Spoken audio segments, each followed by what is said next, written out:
Do you believe a white-skinned nurse, beautiful with a toned body and decisive blue eyes, could take down 8 professional assassins in just 4 minutes, saving an admiral in the dead of night?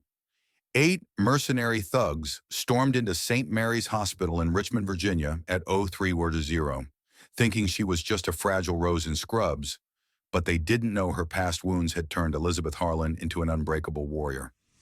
Those scars from battles long ago, the kind that echo through generations like whispers from World War II, heroes had forged her into something extraordinary. Will the secret she's hidden for 3 long years shatter everything or lift her to glory? Follow this journey from heartache to triumph, where true strength blooms from a resilient heart, proving that even in the quietest souls, a fierce eagle waits to soar. But before that fateful night, who was Elizabeth Harlan, an ordinary nurse, or a secret waiting to explode? In the quiet rhythms of Richmond, Virginia, a city steeped in the echoes of American history, where old battlefields whispered tales of courage from World War II, Elizabeth had carved out a hidden life for 3 long years. She moved through the corridors of St. Mary's Hospital like a shadow, her blonde hair tied neatly in a practical bun that framed her decisive blue eyes, eyes that held the depth of oceans crossed in silence. Her white-skinned features carried a timeless beauty, softened by the lines of quiet determination, while her toned body honed by unseen daily rituals of runs at dawn and shadow drills in her modest apartment remained concealed beneath the loose folds of her scrubs. Even her attractive bust, a natural grace she never flaunted, was just another part of the armor she wore to blend in, to become invisible in a world that had once demanded too much from her. Yet beneath it all, on her back, lay the eagle tattoo, its wings spread wide in intricate ink, that symbolized her father's unyielding spirit. He had been a WWII veteran, a man who flew through the storms of Normandy and the Pacific, teaching her that true strength wasn't in the roar of battle, but in the quiet endurance afterward. Elizabeth carried that lesson like a sacred weight, but in her daily rounds she was just Liz, the night shift nurse, reliable, compassionate, the one who brought comfort to weary hearts in the cardiac wing. Her colleagues saw her as competent but unremarkable, especially the men in security who teased her during quiet breaks. "Women like you are only good at caregiving, Liz," one would say with a chuckle. "Not fighting the real fights. Leave that to us." Their words stung like old wounds, reopening reminders of a world that boxed her in, undervaluing the fire she kept banked low. In fleeting moments alone, her mind drifted back to those earlier days, a chronological unraveling of the path that led her here. As a young Navy hospital corpsman attached to Marine units in the dust-choked valleys of Afghanistan, she had been more than a healer. She was a guardian trained in the rigorous Fleet Marine Force program, where nurses learned close-quarters battle tactics to protect the fallen amid chaos. But gender prejudices had shadowed her every step. Superiors dismissed her instincts. Comrades underestimated her resolve, leading to that devastating mission where hesitation born of doubt cost her closest comrades their lives. The guilt lingered, a scar deeper than any bullet, pushing her to vanish into civilian life to heal others while bearing her own pain. No one at St. Mary's knew of the tactical manuals hidden under her bed, or the way she still woke at 0500 hours, her body remembering the discipline that saved lives in forward operating bases. Tonight, like so many before her domain, was the cardiac wing, 12 rooms of fragile hearts beating under her watchful eye. Room 314 held Admiral Theodore Grant, recovering from what the charts called routine surgery, but what she recognized as the aftermath of a classified assassination attempt, shrapnel removed from a chest that had borne the weight of national secrets. She tended to him with methodical precision, adjusting IV drips and monitoring vitals, her touch gentle yet firm, a blend of medical expertise and unspoken military vigilance. As she paused by his bedside, her fingers brushed the fabric over her tattoo, and her father's voice echoed softly in her mind, "The eagle flies through the storm, my girl not around it." In that quiet affirmation, she found a flicker of peace, unaware that the storm was already gathering outside her carefully built world, ready to test if her wings could still carry her through. When the elevator dings at 03:47, will Liz recognize this as a call from destiny? In the sterile hush of the cardiac wing, where the hum of monitors was her only companion, Elizabeth's head snapped up from the chart she was updating. The sound was wrong too. deliberate, too synchronized for a late-night visitor or a wandering patient. Through the reinforced glass doors at the end of the corridor, shadows moved with predatory grace, 8 figures clad in tactical gear that gleamed under the fluorescent lights. Leading them was a man whose muscular frame spoke of years hardened by violence, his face etched with scars that told stories of battles won and lost, a ghost from a world she had tried to leave behind. Victor Kane, though she didn't know his name yet, exuded the cold efficiency of a professional killer, his team flowing like a well-oiled machine, bypassing the security lock with a subtle electronic jammer that silenced alarms and communications in an instant, a device she recognized from her days in the field where such tools turned safe havens into traps. Her heart raced, not with fear, but with the bitter recognition that this was no random raid for drugs or valuables. These men were here for Admiral Grant, the man in room 315, whose routine recovery masked a web of classified danger shrapnel from an assassination attempt that could unravel international threads if he fell. The public knew nothing of the stakes, but Elizabeth did. Her trained eye had spotted the signs in his charts, the way his vital signs betrayed a warrior's vigilance, even in sleep. Now, with perhaps 30 seconds before they breached her domain, she faced the choice that could unravel her carefully woven peace press. The panic button summoning 2 well-meaning but outmatched guards, or reach for the skills she had buried deep, the ones that had saved lives in the chaos of Afghanistan, but left her soul scarred. As her finger hovered over the button, a flashback pulled her under like a riptide, the day she lost her brother in those sun-baked mountains. A mission gone wrong because her warnings went unheeded, dismissed as a woman's overcaution. He had been her anchor, the one who believed in her when others didn't, vanishing in a hail of fire that still haunted her dreams. The guilt twisted like a knife. Had she fought harder against the prejudices, could she have saved him? Back in the present, the team's suppressed weapons swept the halls, their intentions clear in the purposeful scan of corners and angles. Who had leaked Grant's location? The question burned, fueling a frustration that turned the sanctuary of healing into a potential battlefield where fragile lives hung in the balance. In that suspended moment, Elizabeth felt the eagle on her back stir, as if her father's words were a summons. This was no accident. It was destiny knocking, demanding she answer or let the storm consume everything she had rebuilt. Why would a woman once crushed by life hesitate before the chance to prove herself? In that frozen instant, with the mercenary shadows closing in, like ghosts from her buried past, Elizabeth's finger trembled over the panic button, her mind a whirlwind of doubt and dread. Destiny had knocked, but the door she had slammed shut 3 years ago now creaked open, threatening to drag her back into the abyss. It wasn't fear of the fight that held her back. It was the haunting specter of PTSD, the invisible chains that wrapped around her soul after Afghanistan, where every decision carried the weight of lives lost.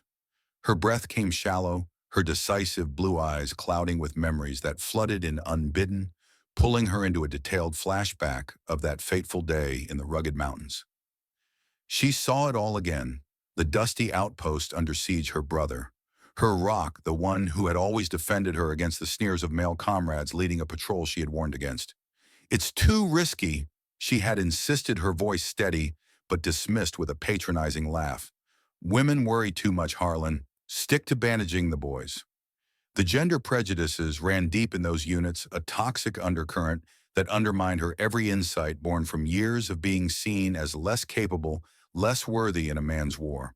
Because of that doubt, the ambush came swift and merciless explosions, ripping through the air, her brother's team scattered like leaves in a storm. She had rushed into the fray, applying tourniquets and morphine under fire, but it was too late for him. He vanished in the chaos, presumed lost, his final look of trust haunting her like a perpetual wound. The guilt consumed her. If she had fought harder against the biases, if her warnings had been heeded, could she have saved him? The Navy had praised her valor, but the scars inside festered, driving her to hide in civilian shadows, vowing never to wield that deadly precision again. Back in the hospital corridor, the weight of that vow pressed down like an anchor. Dr. Elias Reed, the senior physician on call, appeared from a side room, his face a mask of concern that masked something darker. She didn't yet know he was the insider, the leak who had sold Grant's location for a price. "Liz, what's going on? You look like you've seen a ghost." His tone dripped with false solicitude as he glanced at the approaching figures. Don't be paranoid. It's probably just maintenance. Women worry too much about shadows. His words echoed the old prejudices, igniting a spark of frustration that warred with her hesitation. Almost she gave in, pressed the button, let the guards handle it, retreat to the safety of her nurse's role, where healing didn't demand blood. What right did she have to play hero again when the last time had cost her everything? But then her gaze flicked to the monitor at the nurse's station, Grant's steady heartbeat pulsing like a beacon. It evoked her father's quiet strength, the WWII veteran who had survived horrors only to teach her resilience through stories of eagles soaring above tempests. Her hand drifted to her back, fingers tracing the tattoo's outline through her scrubs. The eagle flies through the storm. His voice whispered in her mind a loop of legacy that stirred something unbreakable within. In that pull between surrender and summons, the choice loomed larger than ever, her heart aching with the pain of what might be lost if she turned away now. In her loneliest moment, who will ignite the hidden strength within Liz? The ache in Elizabeth's heart deepened as the shadows of the mercenaries drew nearer their boots, a muffled thunder that echoed her inner turmoil. She stood there, fingers still hovering the weight of her past, threatening to pull her under like a relentless tide. The hospital, once her sanctuary of healing, now felt like a cage closing in, and in that isolation, the ghost of her life whispered louder than ever. But solitude has a way of summoning unexpected light, and for Elizabeth it came first from the depths of memory, the voice of her father, her eternal mentor, rising like a beacon through the storm. She closed her eyes briefly, and there it was, the faded envelope tucked in her locker. A WWII letter from her dad, yellowed with time, but alive with his unbreakable spirit. He had written it from a foxhole in the Pacific, words scrawled in the dim light of hope. The eagle doesn't fear the storm, daughter.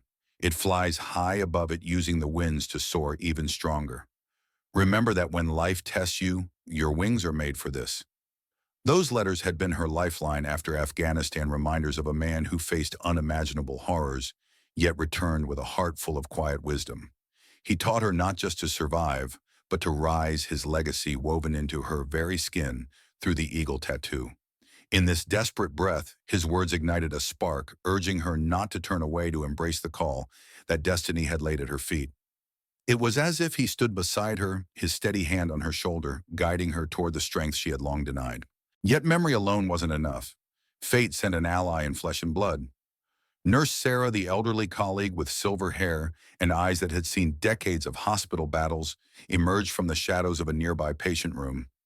At 72, Sarah carried her own scars from a lifetime in nursing, where prejudices had often clipped her wings, dismissed in her youth for being just a woman in a male-dominated field, fighting for respect amid the chaos of emergency wards. "Liz, honey, what's happening? Your face is pale as a ghost," she whispered, her voice a soothing anchor forged from years of comforting the afflicted. Elizabeth hesitated, then confided in hushed tones about the intruders, the choice tearing her apart. Sarah's eyes widened, but instead of panic, she shared her own story. "I know that doubt, child. Back in the 70s, they told me women couldn't handle the pressure, but I proved them wrong by saving lives they thought impossible. You've got that fire in you. I see it every shift. Don't let the old voices win." Together they moved with quiet urgency, Sarah helping to conceal Elizabeth's preparations by dimming lights and positioning carts as barriers. Her encouragement was the final push. "Open that door to who you really are, Liz. We've both been underestimated, now show them what we're made of." With Sarah's steadfast presence bolstering her, Elizabeth reached for the supply closet, her fingers finding the hidden gear, tactical gloves that fit like old friends, a knife concealed in waterproof wrapping tools from her Navy corpsman days, where improvisation turned medical supplies into lifelines on the battlefield. In those moments, the alliance of a father's wisdom and a sister's solidarity reignited her resolve, transforming hesitation into a quiet roar of determination. When the hospital doors burst open, is Liz ready to cross the line between healing and fighting? With Sarah's words echoing like a sister's vow and her father's legacy burning in her veins, Elizabeth moved with a purpose born of rekindled fire. The quiet roar of determination surged through her as she donned the tactical gloves, their familiar grip, awakening muscles, long dormant, transforming her simple scrubs into something more, a makeshift uniform of resolve. The loose fabric tucked and tightened to allow freedom in the fray. Her knife, a relic from corpsman days where every tool doubled as a lifeline, slipped into a hidden sheath, its edge a silent promise of precision. She activated the concealed communications device, a classified piece that hummed to life on frequencies reserved for crises that blurred the lines between medicine and warfare, whispering a brief alert into the void. Intrusion in cardiac wing, high-value target at risk. It was done. The threshold crossed, no turning back from the healer, who must now wield harm to protect. The double doors exploded inward with controlled fury, the mercenary team flowing through like a dark tide. 8 men in black tactical vests, suppressed rifles, sweeping arcs that spoke of deadly training.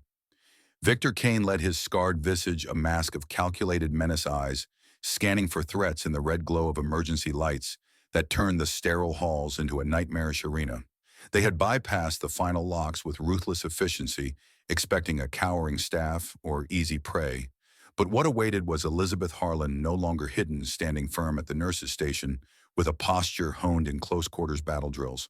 Her blue eyes locked on their, decisive and unyielding, the eagle on her back seeming to flex its wings as adrenaline coursed through her. In that heartbeat of confrontation, a small twist unraveled Dr. Reed, lingering in the shadows, his face paling, not with fear, but with something sharper, a flicker of guilt that misdirected her instincts. He stepped forward as if to help, but his hand reached for his phone, a subtle move that screamed betrayal, though she couldn't yet grasp its depth. "Liz, get back. Let security handle this," he urged, his voice laced with false concern, buying time for the intruders, who paused, assessing the unexpected calm of this lone woman. It was the spark that ignited her fully. The prejudices of old, the doubts that had cost her brother, now mirrored in Reed's dismissal, fueled a righteous frustration that shattered her last hesitation. Drawing on the basics of close-quarters battle she had mastered in Fleet Marine Force training, where space was an ally surprise, a weapon, Elizabeth shifted her stance, using the nurse's counter as cover, her mind-mapping angles and vulnerabilities with surgical accuracy. The team advanced rifles trained, but she was already in motion, her transformed presence a declaration. This was her domain, where healing hands could become instruments of defense. The line between caregiver and guardian blurred into oblivion as the first mercenary lunged, unaware that the storm he entered was one she had flown through before and emerged stronger. In the dark hallways, the first challenges will reveal who the real enemies are. The mercenary's lunge met empty air as Elizabeth pivoted with the fluid grace of someone who had danced this deadly waltz before her body, remembering the rhythms of survival even as her heart pounded with the cost. The corridor, bathed in the eerie red of emergency lights, became her arena, a place where healing tools turned lethal in the right hands. She grabbed a pair of surgical scissors from the nearby cart, their blades glinting like forgotten promises, and thrust them forward with precision honed from tactical combat casualty care training, where every second under fire demanded improvisation to staunch blood or strike back. The first test came swift. The attacker charged, rifle butt aimed at her head, but she sidestepped, using the scissors to slash at his exposed wrist, severing tendons in a move that mirrored controlling massive hemorrhage on the battlefield.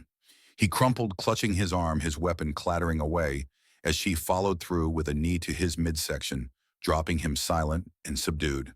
But one down meant 7 more, and the frustration mounted as the team fanned out their coordinated advance, a testament to professional ruthlessness.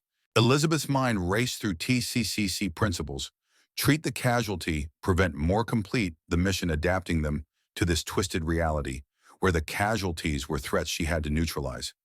Sarah, her ally in this storm, sprang into action from the shadows, her elderly frame belying a fierce protectiveness born of decades tending the vulnerable. "I'll get the patients safe," she whispered urgently, wheeling carts to block side doors and guiding groggy souls from their beds with gentle urgency. "You handle them, Liz. I've got your back." Their bond, forged in shared stories of being underestimated, became a lifeline. Sarah's presence reminded Elizabeth that she wasn't alone, that women like them had always found ways to rise against the odds. Yet enemies lurked not just ahead but within.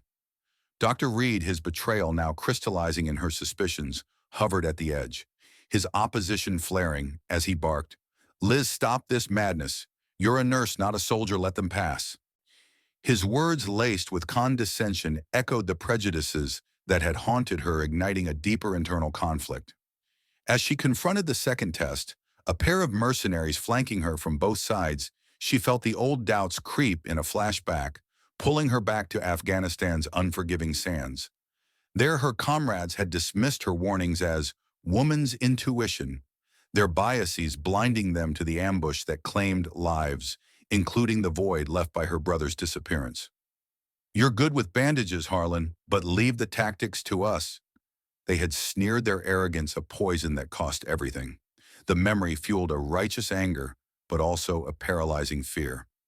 What if she failed again, letting prejudices win? Kane, watching from the rear, hinted at a chilling familiarity, his scarred eyes narrowing as if recognizing something in her stance. "You move like someone who's been here before."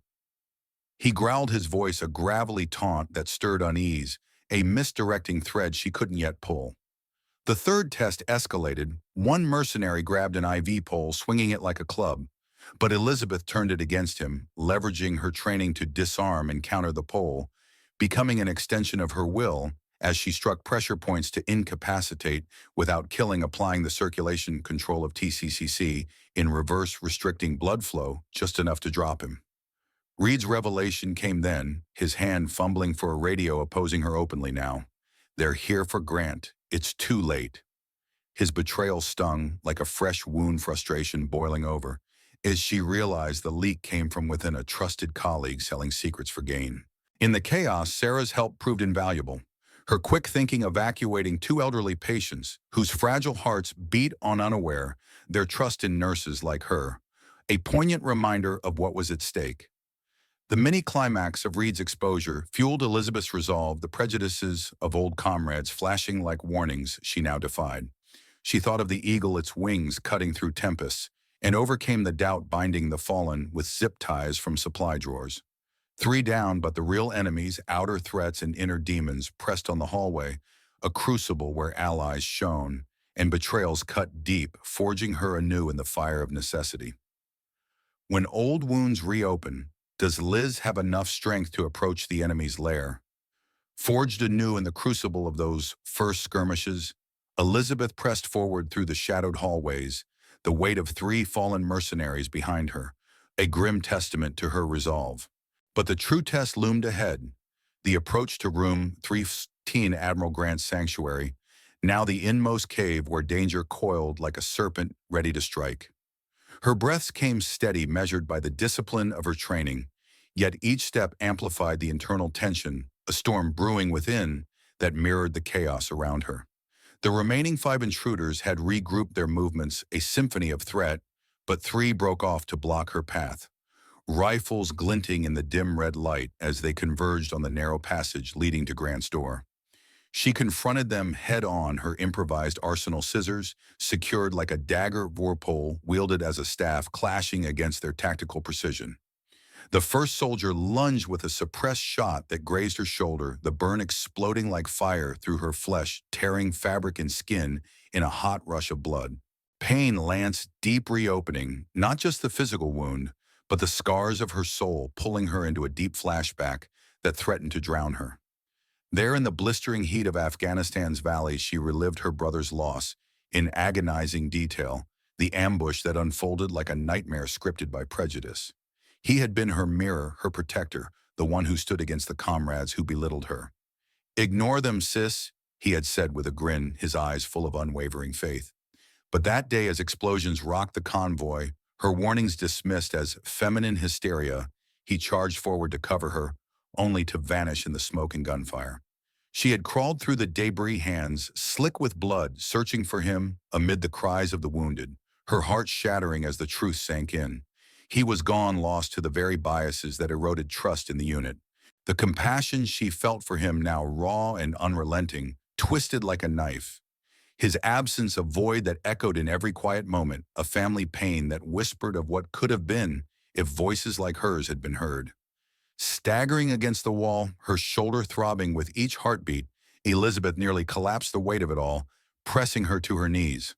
The soldiers advanced, sensing weakness, their boots echoing like judgments from her past. Frustration and despair clawed at her. Why risk it all again when healing had been her refuge from the violence? In that near breaking point, Dr. Reed's voice cut through a misdirecting twist that toyed with her fraying trust. "Liz, hold on, I'm coming to help," he called from behind his tone, almost mentor-like, as if he were the guiding figure she needed. For a fleeting second, she clung to that illusion, hoping for an ally in the man she had respected. But then, hidden in the alcove, she glimpsed him on his phone, his whispered words of betrayal.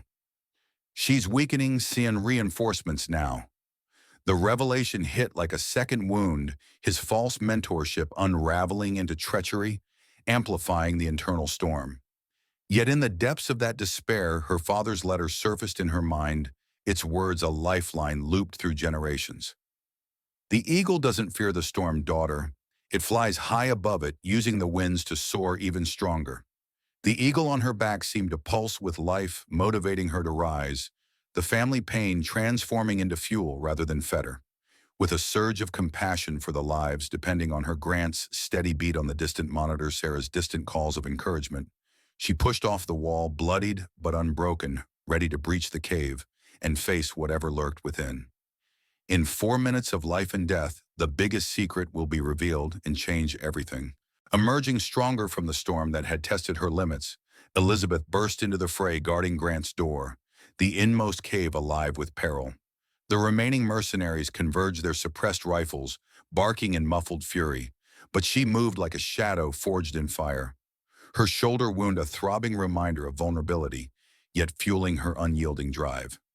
Victor Kane stood at the heart of it, his muscular form a wall of menace scars, mapping a life of violence that now barred her path.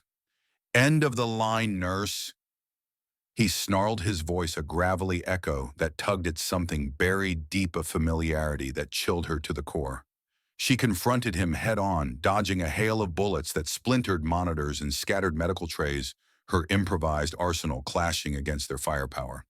The fierce gunfight erupted in a whirlwind of chaos, the hallway transforming into a battlefield where every corner hid death.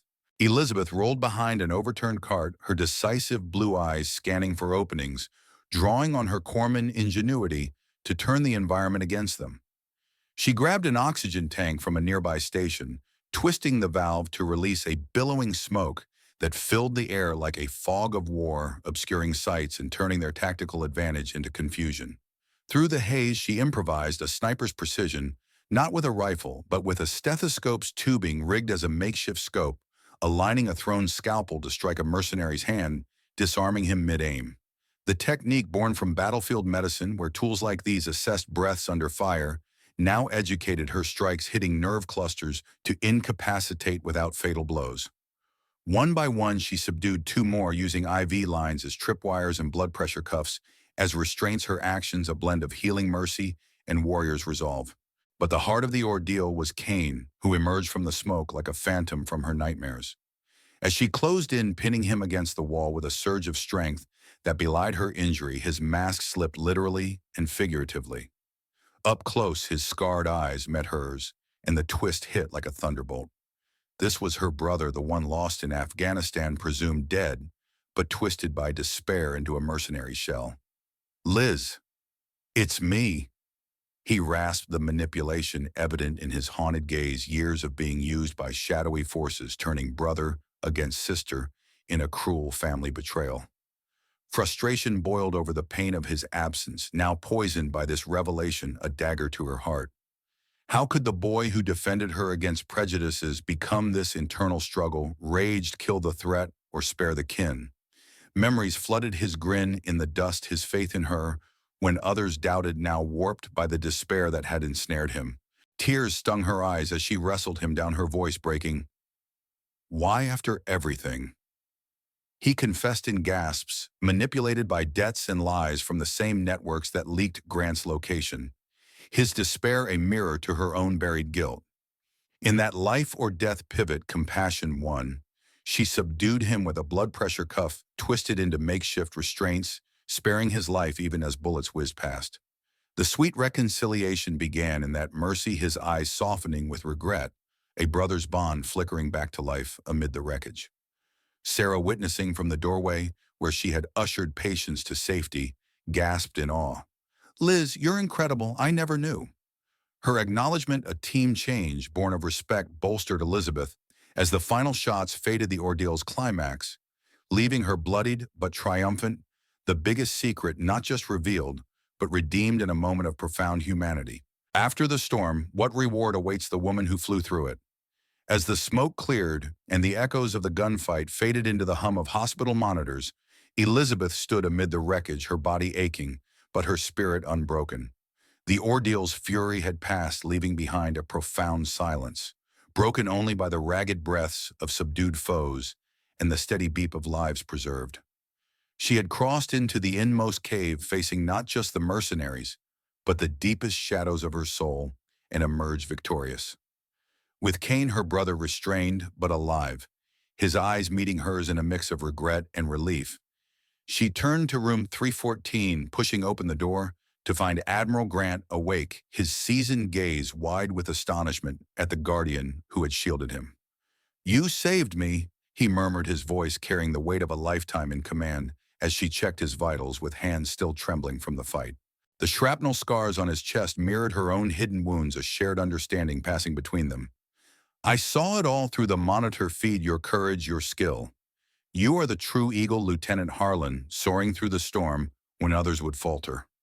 His acknowledgement washed over her like a balm, a recognition that went beyond ranks or medals, affirming the strength she had doubted the healer who had become a protector. In that moment, satisfaction bloomed, justice, not just in victory, but in the quiet vindication of a woman who had been underestimated, her positive emotions swelling with the realization that her brother's redemption and her own healing were intertwined. Outside, the tide turned fully as federal agents, alerted by her earlier comms, swarmed in with efficient precision. Dr. Reed, his betrayal laid bare, was arrested in the corridor, his protests falling silent under the weight of evidence, phone records, linking him to the leak, his greed exposed like a festering wound. Sarah, emerging from her protective vigil over the patients, embraced Elizabeth with tears in her eyes. "You did it, dear. You showed them all." The elderly nurse's pride amplified the warmth, a circle of allies closing around her, their positive regard a shield against the lingering pain. As the agents secured the scene, Elizabeth touched her tattoo through the bloodied scrubs, feeling the eagle's power pulse like a heartbeat renewed. Her father's words echoed triumphantly. She had flown through the storm not despite her wounds, but because of them, emerging stronger, her resilient heart a beacon for those who had lost their way. In this hard-won reward, justice prevailed, and the positive emotions of redemption and recognition filled the air, a quiet glory that mended what had been broken. But the journey isn't over. One final surprise awaits. With the storm's fury quelled and the hospital's halls falling into an uneasy calm, Elizabeth turned to the path home, escorting Admiral Grant through the secured corridors toward the waiting federal transport. His arm leaned on hers, not from weakness, but from a shared respect that bound them like comrades after battle. The air hummed with the arrival of reinforcements, agents sweeping the scene with professional detachment. But Elizabeth's heart still raced, the weight of redemption, fresh yet fragile. Her brother Kane was in custody nearby, his eyes meeting hers in silent plea as they passed, regret etched deep, a bridge half mended by her mercy. "We'll talk soon," she whispered, the humanistic pull of family forgiveness tugging at her, a development that promised healing beyond the night's violence. As they neared the loading dock, the unexpected twist struck like lightning from a clearing sky. Kane, ever the survivor, twisted by despair, had slipped his restraints in a moment of chaos, his manipulated past granting him one last burst of cunning. He ambushed from the shadows, a desperate lunge born not of malice, but of lingering torment, his voice cracking. "Liz, I can't let them take me, not like this." The frustration of his betrayal reignited, but now laced with compassion for the brother lost, and found his eyes pleading for understanding amid the ruins of their shared pain. Agents scattered, gunfire erupting anew, but Elizabeth stood firm, her toned body shielding Grant as she faced the man who had once been her protector. In that pulse-pounding clash, She reversed the electronic jammer he had wielded earlier, a tool of disruption now turned against him. Drawing on her corpsman ingenuity, she overrode its signal with a quick hack using the hospital's emergency comms, panel jamming his escape route and alerting the team to his position. The device whined in protest, its frequency scrambling as she disarmed him with a swift takedown, her gloves gripping his arm, not in anger, but in sorrow. "It's over," she said softly, kneeling beside him as agents closed in. "You were manipulated, used like a pawn, but you're still my brother. We'll get through this together." His head bowed in defeat, but his eyes softened with the first glimmers of forgiveness, a humanistic reconciliation unfolding in the quiet aftermath. "I never stopped believing in you, sis," he murmured, the despair lifting like fog, their bond reforged in the fire of mercy.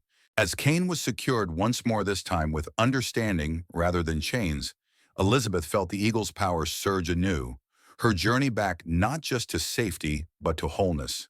The unexpected challenge had tested her one last time, but in sparing and saving, she found the true road home. A path lit by family forgiveness, where wounds became bridges and storms gave way to dawn. From the ashes, how will the eagle be reborn? In the fragile dawn following the ambush, as federal lights pierced the hospital's loading dock, Elizabeth knelt beside her brother Kane, his escape thwarted, but his spirit laid bare. The final twist unfolded in his broken whispers.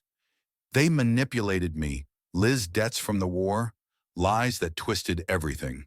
I thought I was lost forever." His revelation, a confession born of years and shadows, exposed the puppeteers behind the attack networks that preyed on despair to turn kin against kin. Frustration gave way to profound compassion. She spared him fully, her hand on his shoulder, a bridge across the chasm of betrayal.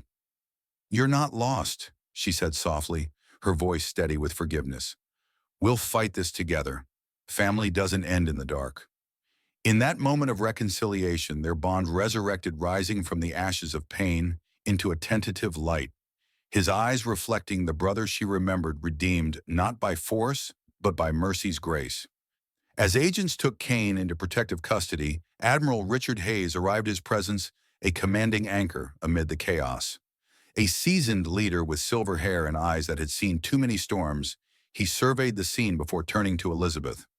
"Lieutenant Harlan, your actions tonight saved more than one life. They challenged the very prejudices that hold us back." His words carried the weight of recognition, acknowledging the biases she had battled, the doubts that dismissed women in the Navy as lesser guardians. Effective immediately, you're promoted to Lieutenant Commander and recalled to active duty in the Medical Command Special Operations Division. The promotion wasn't just rank, it was equality, affirmed, a testament to her overcoming the invisible barriers that had once clipped her wings. Hayes's voice softened with inspiration. "You've proven that strength knows no gender, that a woman's resolve can reshape the battlefield. The Navy needs more like you." In the embrace of that resurrection, Elizabeth felt the eagle on her back come alive, its wings unfurling in triumph. From the ashes of doubt and division, she was reborn not as the hidden nurse, but as a beacon of equality, her journey inspiring those around her. Sarah watched with tears, her elderly wisdom nodding in quiet pride, while Grant saluted from his stretcher, the circle of respect complete. Prejudices overcome, the eagle soared higher, a symbol of what rises when mercy and courage prevail. And in the end, what lesson does Liz's journey bring to us? As the first light of dawn filtered through the hospital windows, Elizabeth Harlan stepped into a new chapter, her resurrection complete and her wings fully spread. Recalled to active duty as Lieutenant Commander, she returned to the Navy not as a shadow of her former self, but as a guiding force in the Medical Command Special Operations Division. There, amid the disciplined halls that echoed her father's WWII legacy, she trained the next generation young corpsmen facing their own storms of doubt and prejudice. She shared her story with quiet power, teaching them that true healing came not just from medicine, but from rising above the biases that sought to ground them. "Remember," she would say, her blue eyes steady with earned wisdom, "the eagle doesn't flee the storm, it uses it to soar higher." Her presence became a beacon, inspiring equality in ranks where women had once been sidelined, fostering resilience in those who mirrored her path. Veterans grappling with unseen wounds, women proving their mettle in a world slow to change. Back at St. Mary's, the hospital returned to its peaceful rhythm, the cardiac wing, a sanctuary once more, for fragile hearts seeking solace. The elderly patients, those wise souls who had slept through the night's tempest, awoke to stories whispered in hushed tones of the quiet nurse who had become their unseen guardian. One retired veteran, his chest bearing scars from wars long past, grasped her hand in gratitude. "You remind me of the heroes I fought with, strong, unyielding. Thank you for keeping the light on." Their appreciation evoked a deep empathy, a reminder that in the twilight of life, acts of courage resonated most profoundly, binding generations in shared tales of triumph over adversity. The corridors, once a battlefield, now hummed with renewed trust, a testament to how one woman's stand could ripple outward, mending not just bodies but the fabric of community. As a scriptwriting expert, crafting stories for hearts that have weathered many seasons, I want to convey this. In a society full of prejudices, true strength lies in healed wounds, like the eagle flying through the storm to become stronger. Elizabeth's tale isn't just one of action. It's a mirror for us all, reflecting justice in the face of betrayal, equality forged from doubt, and resilience that blooms from pain. For our veteran communities, it honors the silent battles fought long after the guns fall quiet. For women everywhere, it affirms that our voices, our wings can reshape the skies. Share if the story touches you, because each of us has an inner eagle waiting to awaken, perhaps in a quiet act of kindness, a stand against injustice, or a forgiveness that heals old rifts. Like, if it inspires you, comment your own story of soaring through storms and subscribe to Fly High Together. We'll uncover more tales that remind us of the power within.